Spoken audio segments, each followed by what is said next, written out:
애초에 물건 세팅을 잘하면 이 33M2 남을 수밖에 없는 구조기 때문에 잘 배워서 여러분들이 하실 수 있도록 집중하셔야 될 건 내가 내는 월세 대비해서 버는 돈 이거를 높이기보다는. 안녕하십니까. 안녕하세요. 자, 오늘 주제는 단기임대 부업 수익률을 결정짓는 요소는 입니다. 지금 단기임대 세 채 운영하고 계시잖아요. 네. 요즘 근황이 어떻습니까? 일주일 단위로 계약하는 이제 33M2 같은 경우는 한번 들어오면은 항상 첫날이 좀 바쁩니다. 처음에 입시를 할 때만 요구사항이 좀 있으시고 그 다음부터는 뭐 무난하게 이제 가는데, 그런 점에서 에어비앤비는 정말 힘들 수 있겠다. 이분한테 다 설명했더니 또 다음날 퇴실을 하시고 또 새로운 분이 와서 또 물어보고 예약이라든지 이런 거는 상당히 잘 들어오고 있습니다. 예약률로 이제 평균으로 치면 한 85% 이상은 되는 것 같아요. 첫째 주에 들어온 사람이 있으면 둘째 주에 들어오는 사람이 한 이틀 차이를 두고 들어오는, 그래서 이틀 정도 비는 거 빼고는 만실이라고 보시면 될 것 같아요. 예약률이 85% 정도 차면 한 채당 월에 얼마나 남는지 좀 궁금하거든요. 제가 집주인분한테 내는 월세가 60만 원이다 하면은 30에서 40만 원 정도는 순수로 남는 것 같아요. 그래서 세 채로 합치면 많으면 150, 적으면 뭐 120, 뭐 정도 되는 것 같아요. 지금 운영하고 계시는데 네. 어디에 시간이 가장 많이 들어요? CS 하는 시간 한 10분에서 15분 정도 하고 나면은 그 다음부터 들어가는 시간은 거의 없고, 청소도 믿을 만한 분한테 외주로 드리고 있습니다. 세팅이 되고 나서 들어가는 시간은 한 달에 채당 2시간도 안 되는 것 같습니다. 그러니까 웬만한 건 이제 청소하시는 분한테 청소하면서 뭐 소모품 소진된 거 아니면 손상된 거 이런 것들 얘기해달라고 해서 그런 게 있으면 바로 쿠팡으로 부르면 다음날 보통 오기 때문에 시간이 거의 드는 일이 없습니다. 시간 대비해서 효용이 정말 좋구나 라고 생각이 듭니다. 그 예약률을 채우기 위해서 들어가는 시간은 없어요? 사람들이 가장 걱정하는 게 단기임대 오픈했는데 예약률 안 차면 어떡해? 그런 부분은 어려움은 없으셨는지. 그래서 처음에 세팅할 때 좀 시간을 들여서 집 내부도 깨끗하게 하고 사진도 예쁘게 찍고 해 놓으면 같은 사진을 보고 게스트 분들이 오시는 거기 때문에 계속 이제 예약률이 좋긴 하거든요. 이틀, 3일 정도 비는 날짜가 있다고 했죠. 그런 경우에는 하루 정도 빵꾸 나는 거는 그냥 전 분한테는 더 있을 계획이 있으시냐, 아니면 다음 분한테 하루 일찍 입주하실 계획이 있으시냐, 이렇게 먼저 물어보면서 평점을 좀 잘 받기 위한 노력을 하기도 하고요. 하루 이틀이 아니라 뭐 예를 들면 3일, 4일이면은 비용을 좀 받는 해야겠죠. 애초에 물건 세팅을 잘하면 이 33M2 남을 수밖에 없는 구조기 때문에 잘 배워서 여러분들이 하실 수 있도록 저희가 온라인 강의를 만들었으니까 고정 댓글 확인하셔가지고 한번 커리큘럼이라든지 어떤 내용이 포함되어 있는지 한번 확인해 주시면 좋을 것 같습니다. 단기임대 부업으로 절대로 손해보지 않는 구조를 만드는 방법. 예약률을 좋게 해야 되고 월세 대비해서 수익이 좋아야 되고 비용들이 낮아야 되고 이런 것들이 있겠죠. 1차적으로는 매물 자체가 선호도가 높아야 됩니다. 그래야 예약률도 올라가고 어떤 좋은 후기라든지 입지가 좋은 곳에 있어야 예약률이 또 올라갈 수 있겠죠. 그래서 제가 강의 때도 말씀드린 게 좋은 입지, 사람들이 많이 다니는 유동인구가 많은 쪽에 위치를 잡아야 된다. 여기랑 멀리 떨어진 곳에도 물론 수요가 있을 수 있겠지만 예약률 한 90%, 100% 이렇게 달성하기는 좀 어렵다고 생각이 들거든요. 그래서 유동인구가 좀 많은 곳에 위치해라. 집중하셔야 될 건 내가 내는 월세 대비해서 버는 돈 이거를 높이기보다는 예약률을 높일 생각을 하시는 게 더 좋을 것 같습니다. 다른 이제 호스트들의 물건마다 예약률이라는 건 정말 많이 다르거든요. 그 다른 게 정말 사소한 데서 와요. 사진 한 장, 거기 안내되어 있는 문구 한 줄 한 줄의 그 정성. 게스트분들은 그게 첫인상이고 그 첫인상이 별로면 다른 매물을 보게 되거든요. 생각보다 그런 것들을 좀 대충 써놓고 사진도 대충 찍어서 올리신 분들이 많더라고요. 반대로 얘기하면 우리는 조금의 노력만 들이면 그런 물건보다는 우리 물건이 훨씬 더 예약률을 높일 수 있는 반증이기도 하거든요. 그리고 또 하나는 비용 중에서 관리비가 이상하게 높은 오피스텔도 있어요. PD님이 사는데도 알고 보니까 누수 같은 게 있어서 난방 같은 걸 다 꺼놨는데도 비용이 계속 나와서 확인을 해보니까 누수가 있었다고 하더라고요. 그런 부분들에 대해서도 꼭 미리 확인을 해서 너무 과도하게 관리비가 나온다면 다시 한번 관리실 가서 확인을 하시고, 전체적으로 좀 관리비가 이미 비싼 단지들도 있습니다. 부동산에 확인하면은 좀 대충 얘기하는 경우가 있으니까 고지서를 확인해가지고 호객노노 같은 데 가면은 그런 후기들을 써놔요. 입주민들이 관리비가 좀 과다하게 청구되는 단지들 같은 경우에는 꼭 관리비 얘기가 있거든요. 고정 지출이기 때문에 그게 또 수익률을 갉아먹으면은 남는 돈이 별로 없게 되니까 꼭 확인하시면 좋겠습니다. 전대차로 집주인한테 동의를 받은 이 공간을 제3자한테 임대하는 방법은 꼭 33M2가 아니어도 다양한 플랫폼들이 있어요. 여러분들이 아시는 것처럼 에어비앤비, 피터팬, 리브 애니웨어 여러 플랫폼들이 나오는데, 중요한 거는 이 모든 것들이 사실 불법의 요소가 있습니다. 단순히 이제 단속돼서 뭐 지위를 뭐 박탈되고 이런 게 아니라 세금적인 추징이라든지 거기에서 이제 공간 임대를 더 이상 못하는 그런 규제도 들어올 거고, 그럼에도 에어비앤비 기준으로 말씀드리면 25년도 10월에 퇴출시키겠다. 숙박업에 정식 번호가 없는 호스트들의 물건들은 다 퇴출을 시키겠다라고 했고 실제로 오피스텔 같은 경우는 에어비앤비 등록이 불가능해질 걸로 보입니다. 내년 10월부터는. 근데 비는 날짜에 공간 임대를 하겠다라는 분들도 분명히 계시거든요. 이런 것들 이제 여러분들의 선택이지만 리스크는 있다. 묵었던 게스트분들이 고발을 한다든지 아니면 경쟁사들이 또 고발을 해서 문제가 되는 경우도 있으니까 반드시 할 때 하시더라도 이런 리스크가 있는 거는 감안을 해주셔라. 아까 말씀드린 대로 세금 추징이 될 수 있습니다. 무신고 가산세 이런 것도 있고요. 소득세 신고나 이런 게 만약에 누락이 됐다면 사업자 등록증 없이 했다면 가산세까지 해서 추징이 될 수 있으니까 조심하셔라 라고 미리 말씀을 드리고 싶습니다. 유튜브에 대놓고 네. 불법으로 하시는 분들이 있긴 있더라고요. 있죠. 네, 돈 많이 번다고 하시던데 네. 단속하기가 쉽지가 않나 봐요. 오피스텔 한 동만 해도 그 세대수가 막 몇백 세대가 넘는데 관광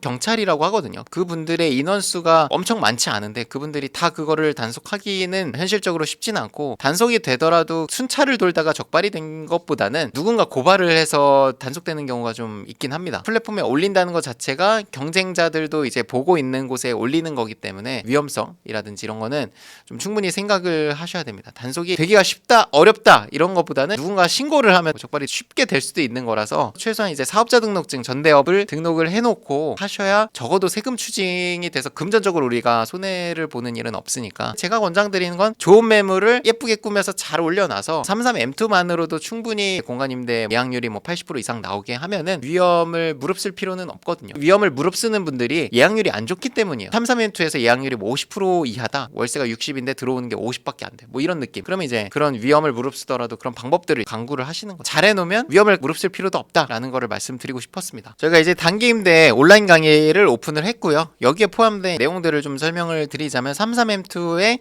공간 임대 전반적인 저의 팁 그리고 어떻게 운영을 하는지 그리고 계약부터 퇴실하시고 나서 전반적인 과정에 대해서도 당연히 설명을 드리고 차별점이라고 하면은 저는 원래 정규 교육생분들 저희 경매 들으시는 분들과만 임장을 갔지만 이 33M2에도 온라인 강의이기 때문에 별도로 임장하는 시간을 마련을 했습니다. 그래서 2달에 한 번 정도는 저희가 온라인 강의 들으시는 분들이랑 일정을 잡아서 만나가지고 제가 갖고 있는 이제 매물도 임장을 하고 궁금하신 것도 많이 물어보시고 이런저런 얘기도 나누게 될 것 같습니다. 거기서 올라온 질문들을 또 영상으로 제작할 계획이 있고요. 동행 임장 플러스 1회 이메일 피드백권이라고 해서 여러분들이 관심 있게 보는 매물 그리고 궁금한 사항에 대해서 이메일로 적어서 주시면 제가 이틀 안에 답변을 드리는 코칭권을 드리고 있고요. 오픈 이벤트도 진행 중입니다. 그래서 책을 PDF로 그냥 올려드리고 끝이 아니라 교재로 만들어가지고 여러분들한테 보내드리고 있으니까 이 혜택들을 누리실 수 있게 최대한 빨리 신청해 주셔야 이 책 배송은 무기한으로 하는 게 아니라 50인 한정입니다. 실물 교재로 이제 같이 공부를 할 수 있으니까 더 좋을 것 같습니다. 정규 강의가 조금 부담이 되시는 분들도 계실 것 같아서 그런 분들은 이제 저희 공인중개사이신 수빈님의 이제 원데이 특강이 준비가 돼 있고 일정은 이제 12월 7일 오후 5시에 3시간 준비가 돼 있고요. 지방에서 들으시는 분들은 온라인으로도 수강이 가능하니까 그거는 여기 링크를 클릭해 주시면 연결이 가능할 것 같습니다. 고정 댓글로 다 남겨 놓을 테니까 고정 댓글 확인해 주셔가지고 오늘 소개해드린 저의 정규 33M2 오피스텔 정규 강의 그리고 수빈님의 원데이 특강 같이 링크를 남겨드릴 테니까 관심 있으신 분들은 신청해 주시면 좋겠습니다. 오늘도 고생 많으셨습니다. 고생하셨습니다.